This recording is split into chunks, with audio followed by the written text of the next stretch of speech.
নমস্কাৰ 24 লাইভ চাই থকাৰ বাবে ধন্যবাদ আৰু এই মুহূৰ্তত লৈ আহিছো এটা ডাঙৰ খবৰ উৰিয়াম ঘাটৰ পাছত এবাৰ নওগাঁত চলিব বৃহৎ উচ্ছেদ অভিযান আৰু এই উচ্ছেদৰ জাননী লাভ কৰাৰ পিছতে এতিয়া একাংশ লোকৰ মাজত হাহাকাৰ লগতে ক্ষোভ বুজাইছে চৰকাৰ তথা প্ৰশাসনৰ বিৰুদ্ধে একাংশ লোকে আৰু যেটো ক্ষতিপূৰণ লাগিব বুলি তেওঁলোকে দাবী জনাইছে সবিশেষ তথ্য লৈ আহিছো এই মুহূৰ্তত উৰিয়াম ঘাটৰ পাছত এবাৰ নওগাঁত চলিব বৃহৎ উচ্ছেদ অভিযান প্ৰশাসনে জাননী জাৰি কৰাৰ পিছতে বেদখলকাৰীয়ে খালি কৰিলে ঘৰ উচ্ছেদিতই চৰকাৰক অনুৰোধ জনাই পুনৰ সংস্থাপনৰ বাবে আৰু সমান্তৰালকৈ মুছলিম ছাত্ৰ সন্থাই চৰকাৰৰ বিৰুদ্ধে গৰজি উঠিছে এই মুহূৰ্তত আমি জনাই আছো এটা ডাঙৰ খবৰ কিয়নো এবাৰ নওগাঁত চলিব উচ্ছেদ অভিযান আৰু উৰিয়াম ঘাটৰ পিছতে নওগাঁৰ হাতীচুং মৌজাৰ বাগুৰিগুৰি পামত চলিব বৃহৎ উচ্ছেদ অভিযান নওগাঁও সদৰ ৰাজ্য চক্ৰ বিষয়াই জাননী জাৰি কৰাৰ পিছতেই নিজে নিজে দখলকৃত ভূমি খালি কৰি আতৰি যোৱা পৰিলক্ষিত হৈছে বাগৰিগুৰি পাম কিসামত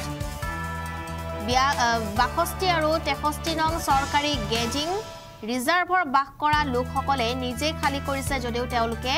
চৰকাৰক অনুৰোধ জনাইছে যে পুনৰ সংস্থাপন দিব লাগে লগতে উক্ত স্থানত মুছলিম ছাত্ৰ সন্থাৰ এটি সজাতি দলে সৰজমিন তদন্ত কৰি চৰকাৰৰ বিৰুদ্ধে গৰজি উঠে এই সংঘটিত ঘটনাটিৰ কেন্দ্ৰ কৰি সাধাৰণ সম্পাদক মাইনুল ইছলামে তীব্ৰ প্ৰতিক্ৰিয়া প্ৰকাশ কৰিছে আৰু তেওঁ কয় যে যুগ যুগ ধৰি ইয়াতেই বসবাস কৰি অহা সম্পূৰ্ণ নথিপত্ৰ থকা এই ভাৰতীয় নাগৰিকসকল এতিয়া তেওঁলোকে ক'ত যাব তেওঁলোকক পুনৰ সংস্থাপন দিব লাগিব অন্যথা মুছলিম ছাত্ৰ সমাজে অসম জুৰি তীব্ৰ গণতান্ত্ৰিক আন্দোলন গঢ়ি তুলিব বুলি উল্লেখ কৰা হৈছে আমি দৃশ্য দেখুৱাই আছো এতিয়া ৰাজ্যৰ বিভিন্ন গাঁৱে ভূঞে চলিছে উচ্ছেদ অভিযান এতিয়া বহুতো বনাঞ্চলত চলিব উচ্ছেদ অভিযান উচ্ছেদৰ বাবে এতিয়া দেখিবলৈ পোৱা গৈছে উচ্ছেদিতৰ মাজত হাহাকাৰৰ পৰিস্থিতি লগতে তীব্ৰ গৰিহণা দিছে একাংশ উচ্ছেদিতই চৰকাৰক পুনৰ সংস্থাপন দিয়াৰ দাবী জনাইছে উচ্ছেদিত পৰিয়ালসমূহে এই ঘটনা সন্দৰ্ভত মন্তব্য আছে সেয়া শুনাবলৈ চেষ্টা কৰিম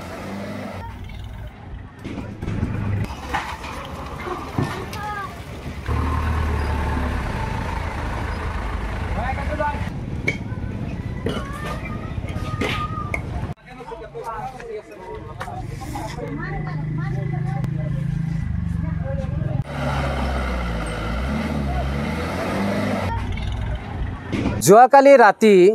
বগুৰাগুৰি পামত এটা নোটিছ প্ৰদান কৰিছে নোটিছ প্ৰদান কৰাৰ পিছত যেটো আমি গম পাইছোঁ আমি মুছলিম ছাত্ৰ সন্থাৰ সজাতি দলে আমি আহিছোঁ অহাৰ পিছত বগুৰাগুৰি পাম্পত চাইছোঁ মানুহবিলাকে ইয়াত নিজে নিজে ঘৰ ভাঙি গৈ আছে আৰু আমি এটা মুছলিম ছাত্ৰ সন্থাৰ এটা মানে আমি দাবী উত্থাপন কৰিছোঁ যিসকল ভাৰতীয় নাগৰিক তেখেতসকলক উচ্ছেদ কৰিছে আৰু আমি উচ্ছেদ কৰক আমাৰ ইয়াত উচ্চতম পূৰ্ণ সমৰ্থন আছে কিন্তু তেখেতসকলক ভাৰতীয় হয়নে নহয় যদি ভাৰতীয় হয় তেখেতসকলক পুনৰ সংস্থাপন দি পেলাই উচ্ছেদ কৰিব লাগিছিলে কিন্তু এইটো চৰকাৰখনে অকল সংখ্যালঘুক উচ্ছেদ কৰা নাই অকল মিয়াক উচ্ছেদ কৰা নাই অকল মুছলমান হোৱাৰ কাৰণে উচ্ছেদ কৰিছে আমি মুছলিম ছাত্ৰ সন্থাই তীব্ৰ ভাষাৰে গৰিহণা দিছোঁ আৰু অহা 28 তাৰিখে আমি গুৱাহাটীত আমি গণ আন্দোলন আমি কৰিম আৰু ইয়াত হাজাৰ হাজাৰ লোক আমি ইয়াত সমবেত হ'ব আৰু আমি জাতিৰ স্বাৰ্থত উচ্ছেদৰ নামত মুছলমানক যি ধৰণৰ হাৰাশাস্তি কৰিছে এইটো আমি প্ৰত্যুত্তৰ আমি 28 তাৰিখে দিম বুলি আমি প্ৰস্তুত হৈ আছোঁ আৰু দ্বিতীয়তে আমি কথা ক'ব বিচাৰিছোঁ যে 1971 চনত লিগেচি থকাৰ পিছত আজিলৈকে তেখেতসকলক যদি ভাৰতীয় আৰু এনআৰচি থকাৰ পিছত তেখেতসকলক কিয় এই সংস্থাপন দিয়া নাই চৰকাৰখনে আজি চৰকাৰখনক আমি আহ্বান জনাইছোঁ যে এই হিটলাৰী শাসন সেয়া আপোনালোকৰ নাথাকে 2026 চনত ইয়াৰ আপোনাৰ প্ৰত্যুত্তৰ পাব আপুনি এটা জাতিক টাৰ্গেট কৰি আপোনাৰ নিজৰ গাদীটো বচাব বিচাৰিছে এই আমি মুছলিম ছাত্ৰ সন্থাই তীব্ৰ ভাষাৰে গৰিহণা দিছোঁ আৰু অনাগত দিনত যদি আপুনি ভাবিছে যে মুছলমানক এই ধৰণৰ আপুনি হাৰাশাস্তি কৰিব এইটো কোনো আপোনাৰ ভুল ধাৰণা আমি মুছলিম ছাত্ৰ সন্থাই 1000 কেডাৰ আজিলৈকে প্ৰস্তুত কৰিছোঁ দৰকাৰ পৰিলে জাতিৰ স্বাৰ্থত মুছলমানৰ স্বাৰ্থত আমি মুছলিম ছাত্ৰ সন্থাই আমি এই জাতিৰ হকে নিজৰ গুলি খাই পুলিচৰ গুলি আমি ভয় নকৰি আমি গুলি খাই মৰি আমি বাধ্য হ'ম কিন্তু আমি জাতিৰ হৈ শহীদ হ'বলৈ আমি প্ৰস্তুত আছোঁ কিন্তু চৰকাৰক বাৰম্বাৰ আমি সকীয়াই দিছোঁ যে যিসকল ভাৰতীয় নাগৰিক থকাৰ স্বত্বত তেওঁলোকে বিদেশী বনাইছে আৰু বিদেশী নামত ভাৰতীয়ক মানে হাৰাশাস্তি কৰিছে এই আমি মুছলিম ছাত্ৰ সন্থাই তীব্ৰ ভাষাৰে গৰিহণা দিছোঁ আৰু যিসকলে অবৈধ বুলি কয় আজি সন্দেহজনক বাংলাদেশী বুলি কয় অসমত অসমৰ মন্ত্ৰী অসমৰ মুখ্যমন্ত্ৰী হিন্দু প্ৰশাসন হিন্দু থকাৰ স্বত্বত বাংলাদেশৰ পৰা যদি এই মানুহ যদি আহিছে তেতিয়াহ'লে আপোনালোকৰ চৰকাৰখন ব্যৰ্থ হৈছে গৃহ বিভাগ ব্যৰ্থ হৈছে মই ভাবোঁ এই জাতিয়ে যি দৰে টাৰ্গেট কৰিছে এই কেতিয়াও সহ্য কৰা নহ'ব ইয়াৰ প্ৰত্যুত্তৰ 2026ত আমি দিম বুলি আজি সংবাদ মাধ্যমত স্পষ্টভাৱে কৈছোঁ আমরা যে কাঁচা রাইজ করিয়া আমরা লুটি দিছে এতে গাঙে আমরা বাঙিয়ে দন লাগে আমরা রেজাতে জান লাগা বাদে আমরা কী করাম সরকারের ওয়াটার ভাইজি কইছে যে পুলিশে কইছে পুলিশে দিছে তখন আমরা কী করবাম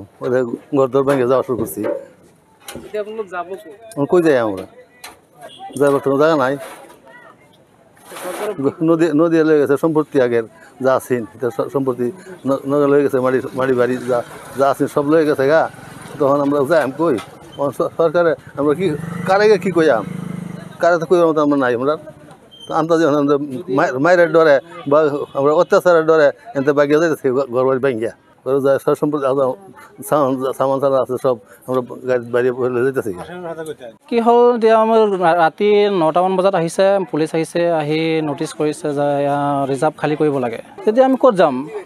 গৰাখহনীয়া মানুহ হয় আমি তো উপায় নাই ক'ৰবাত যাবই লাগিব এতিয়া চাওক আমি ইয়াত আহি ৰিজাৰ্ভত আমি আজি 20-25 বছৰ ধৰি আমি ইয়াত থাকি আছোঁ লোকৰ মাটি কিনি লৈছোঁ তো উপায় নাই আমাৰ যাবই লাগিব ক'ৰবাত চৰকাৰে যদি সংস্থাপন দিয়ে ভাল আৰু যে আমি যদি সন্দেহজনক নাগৰিক হৈ থাকোঁ আমাৰ বাংলাদেশ পঠাই দিয়ক আৰু যদি আমি সন্দেহজনক নহয় ভাৰতীয় হয় তেতিয়াহ'লে আমাক কিবা এটা সংস্থাপন দিব লাগে না তো চৰকাৰৰ ওচৰত আমাৰ সেইটো আহ্বান যে আমাক কিবা এটা কৰিবৰ কাৰণে